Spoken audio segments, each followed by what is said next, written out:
ए mummy हम तो 6 बजे ही उठ जानी। वाह छोटको, यही जा लोग बा कि 8 बजे ले बिछौने ना छोड़े। मम्मी जी हमरा खाना बनाए में बहुत इंटरेस्ट, हम सारा खाना बना लेबे। वाह छोटको, यही जा लोग बा कि जब ले हम खाना बनावे में ना भिड़ी तब ले खाने ना बनी। मम्मी जी हम बहुत शांति से रहनी, हमरा शांति बहुत पसंद है। वाह छोटको, एजा तो लोग बाटे कि घर में बोलेला तो रोड पर सुनाला। 6 महीने बाद ए कनिया कुछ बना के दो ना खाए ला, बहुत जोर भूख लागल बा। काहे रउ छोटकी पतो का करतरी? तो अभी ले सुतल बाड़ी। काहे वो तो 6 बजे न उठे वाली रही हो। जाए ओकरे से अच्छा अच्छा व्यंजन बनवा के खाए। हम तो निमन अनु बनावे नी। व्यंजन उ का बनाई, उ तो हमरे से बनवा के खातिया। काहे रउआ से बनवा के खतरी? रउआ बोले नी ना का जाई बोली। बाप रे बाप, उ बहुत लड़ाकिन भी आए, एगो बोले जानी तो 4 गो बोले ले।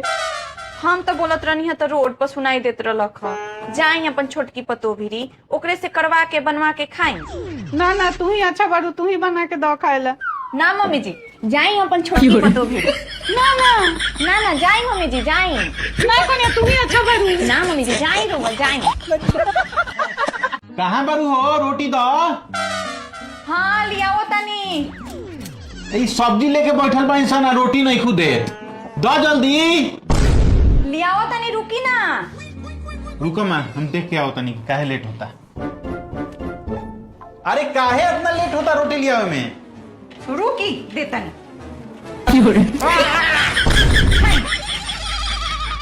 ए बाबू हम आई का देखे। ना ना ना तू बताओ। रउआ कोनो काम के नहीं की।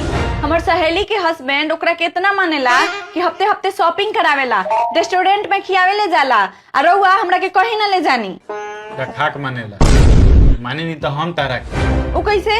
रउआ तो हमरा के कहीं लेके ना जानी। अरे पगली कहीं के, तारा के हफ्ते हफ्ते शॉपिंग करावे ले जाए, धूप लाग जाए चेहरा पर, चेहरा करिया हो जाए, तबीयत खराब हो जाता है। इतना सुंदर मेरा रूप हम धूप लगा दी? रेस्टोरेंट में ले जाए तारा के खाना खियावे, कि बाहर के खाना खा आ पेट खराब हो जाए। हम तारा से बहुत प्यार करेनी, हम तारा के तकलीफ में नहीं देख सकता। इतना भी प्यार हमरा से मत करी। जीजा जी राउ एक एक पाई हम 1 महीना में चुका देम, बस एक बार अपना साला पर विश्वास कर ली। अगर ना लौटेगा तब? दीदी गवा बिया। हाँ अगर ना दिनू तो रउआ जाके पुलिस में केस कर देम, हम गवाही देम हम। ठीक बा, तारा पर भरोसा करके हम तारा भाई के पैसा देता नहीं। हेलो 1 महीने के अंदर लौटा दियो। धन्यवाद जीजा जी। 6 महीने बाद। हेलो हेलो रे साला, हम पैसा कहिए देबे रे? 1 महीना के कह के 6 महीना लगा देलिस, अभी ले पैसा ना देलिस। जावना नंबर पर हुआ कॉल कैले बानी उ नेटवर्क क्षेत्र से बाहर बा, बाद में कॉल करी हा तुई। अब एकरा पर कैसे करे के पड़ी? ए हो तारा भाई पर केस करे के बा, तू गवाही दी हो। 6 महीने से पैसा नहीं खा देत। पैसा? कैसन पैसा? तारा याद नहीं खे? 6 महीने पहले तोहरा सामने नु पैसा ले ले रहे, आ तू बोले रहो कि हम गवाह बानी। ना दी तो केस कर देम, हम गवाही देम। ना हमरा तो याद नहीं खे। रउआ कब ओकरा के पैसा दे देनी? ई तो दोनों भाई बहन मिल के हमरा के लूट ले लो सन। मम्मी मम्मी फुआ आवतारी फुआ। वो कैसे आवतरी? ऐसे ऐसे। बेवकूफ कहीं के। बुआ कैसे बोलल जाला? वाह, पहली बारी हमरा बहन के साइड ले लिया। वैसे थोड़ी आवतरी, ऐसे नु आवतरी।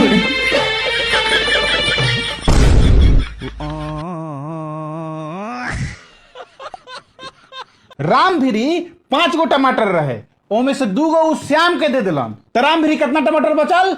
ए पापा हमरा नहीं के पता, हम वहाँ ना रहे जब बटात रहे। वो अलग ही लेवल का बंदा था। मम्मी जी कहाँ जातनी? जतनी बाजार सब्जी लियावे। ठीक बात, हमरा ला 1 प्लेट चाउमीन, 1 प्लेट मोमो और 2 गो समोसा ले ले आएम। बार बार कहे नहीं कि बाजार के अकट बकट सामान ना खाए के, इससे सेहत खराब होला, पौष्टिक आहार खाए के चाहिए। ठीक बा, तो 2 किलो काजू, 2 किलो किशमिश, 2 किलो अखरोट, 2 किलो पिस्ता ले ले। कनिया एक दिन खैला से थोड़ी कुछ हुई, एक प्लेट अपनो ला, एक प्लेट तोहरो ला ले ले। हैली पीछे कब से हाला खैले बानी। आ गई पकड़ी, यस आ गई। के आइल बा इतना खुश होके गईली ह? जरूर इनका नैहरे से कोई आइल हो। कहीं हमर साली साहिबा तो नहीं आइल, लगता हुए आइल बड़ी। वेलकम साली साहिबा, वेलकम। तार बहन कहाँ बड़ी हो? कौन बहन? पार्सल आयल बा, पैसा दी, पैसा पेमेंट करे के बा।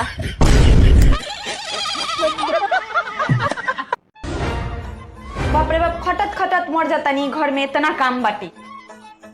कितना काम बा हो? काम तो रहे हमनी के जमाना में कि एक हाथ में आदमी लड़का टंगले रहत रहे, एक हाथे काम करत रहे, कुटिया पीसिया सब चीज। हाँ तो मम्मी जी, हमनियों के जमाना आसान नहीं थे।